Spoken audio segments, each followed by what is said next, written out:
So this is kind of an interesting story. I call this the tale of two customers, right? So by the end of this video, you'll see exactly what two types of customers that I'm talking about. And if you're in sales or really any, position, you're going to understand what I'm saying. So um, the year was 2020, the big bad year.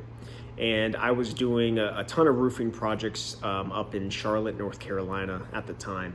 And I had two jobs going on almost simultaneously. These may have been within a month of each other.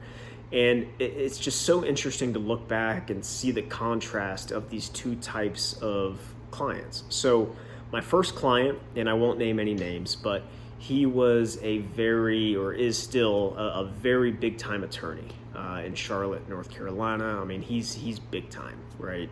Obviously a very successful guy.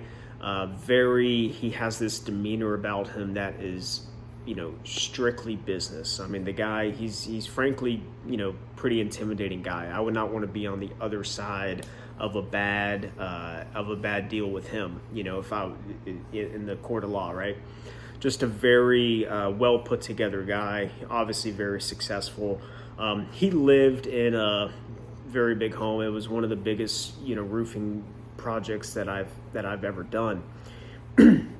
So we did his roof, and there came basically the way that my business was structured was that we would inspect the roof. If there was damage, we would get the insurance company to basically come out and take a look at everything, and if they found that it was significant storm damage, they would cover to replace the whole roof. So sure enough, he had some damage up there from a recent storm. The insurance company came out, they paid the whole thing. Now my job was to do all that, but also to kind of go in and sell upgrades to them if they wanted them, right? If they needed them, right?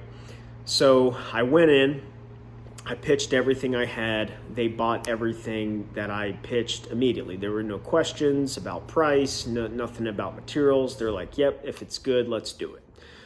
So they bought everything. And it was an expensive job. I mean, it was north of $100,000, right, for everything. So no questions asked on the upgrades, no questions asked about, the money. They stroked a check. They paid for the whole thing up front. For the upgrade portion and for the initial installment of the job. So, and this was a house, guys. This was probably a 12,000 square foot house. This was a massive project. No questions asked on price.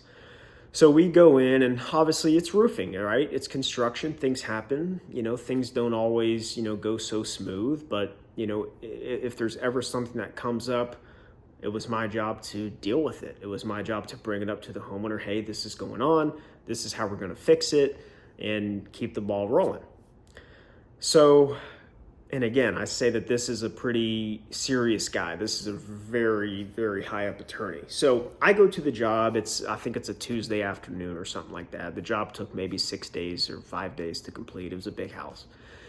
So I go there and I see the crew, and they're kind of, walking around. They're kind of looking at each other. They're kind of looking at me, and I knew something was up, So I go up and I said, well, what's going on? And they kind of point to where the pool pump is, right? So I go to the pool pump, and they have this huge pool, right? But they have this really big pool pump, and I go up to it, and all I see is a pin stream of water coming out at the bottom of it.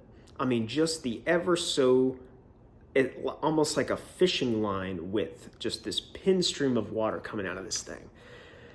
And I'm thinking, oh man, I mean, this is a big house. It's a big project. He's he's just a very business guy.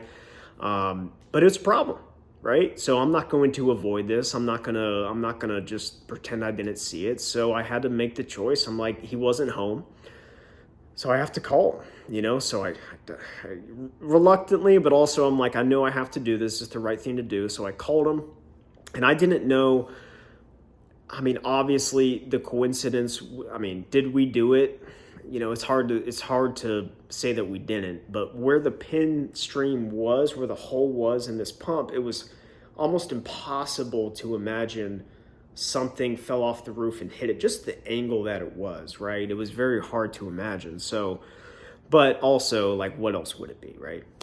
So I call him and I say, hey, I won't use his name. Hey, Mr. Homeowner, I'm over at your property right now. I don't know if you're aware, but there is a pin stream of water coming out of this pool pump.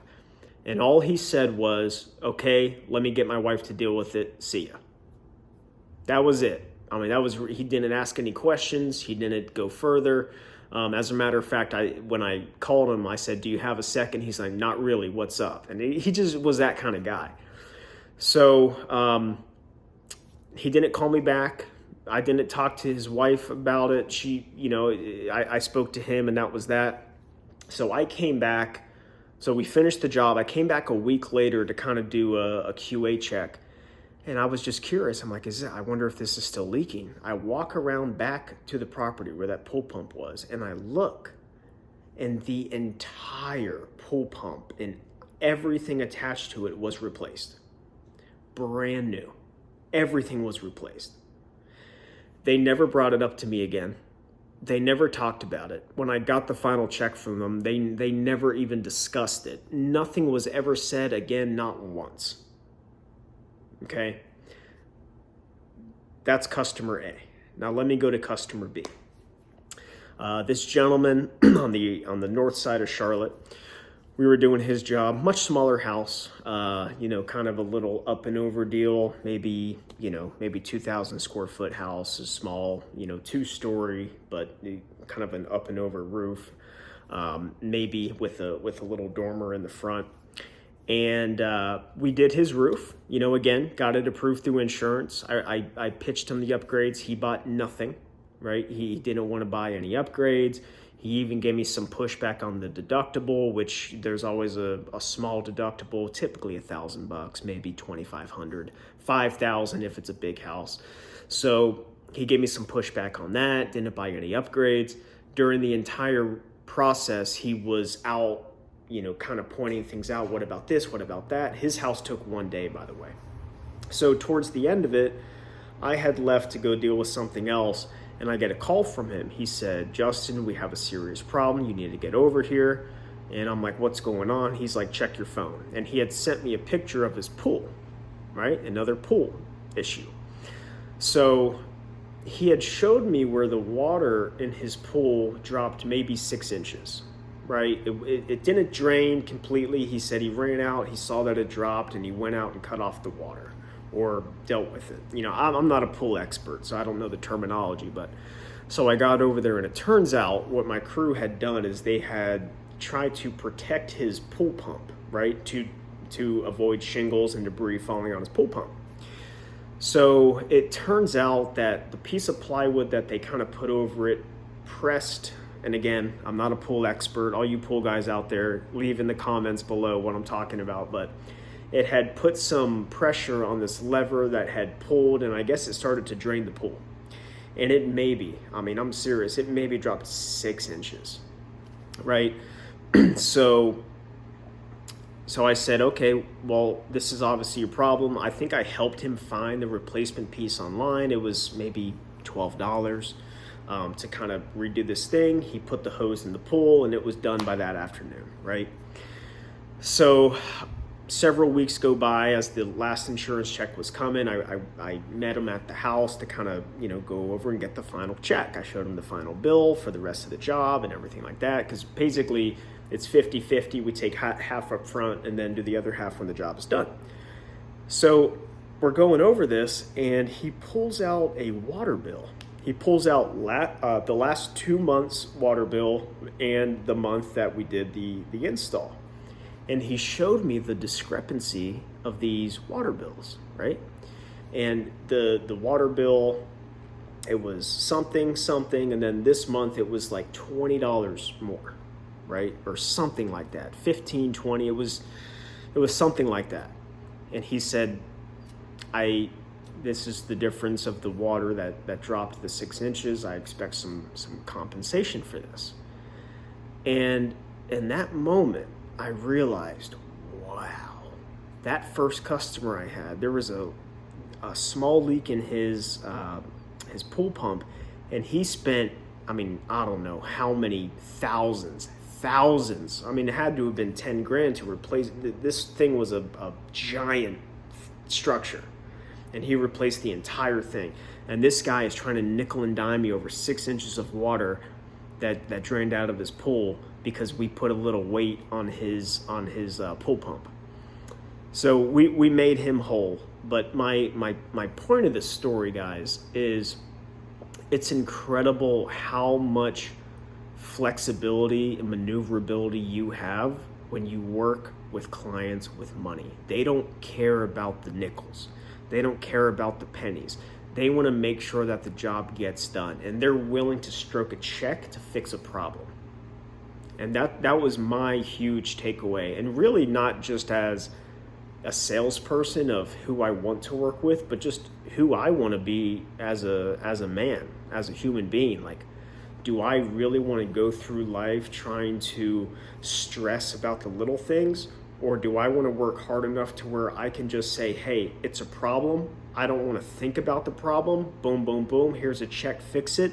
That first guy had his pool pump replaced.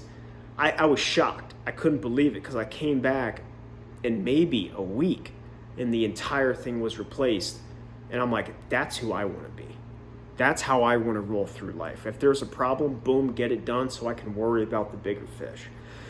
So I'm curious to see if you guys have a similar story. I just wanted to share this with you because I thought it was fascinating. As a salesperson, you know, I want to work with people that are willing to make these quick adjustments and make decisions quickly. And also as a person, as a man, that's who I want to be.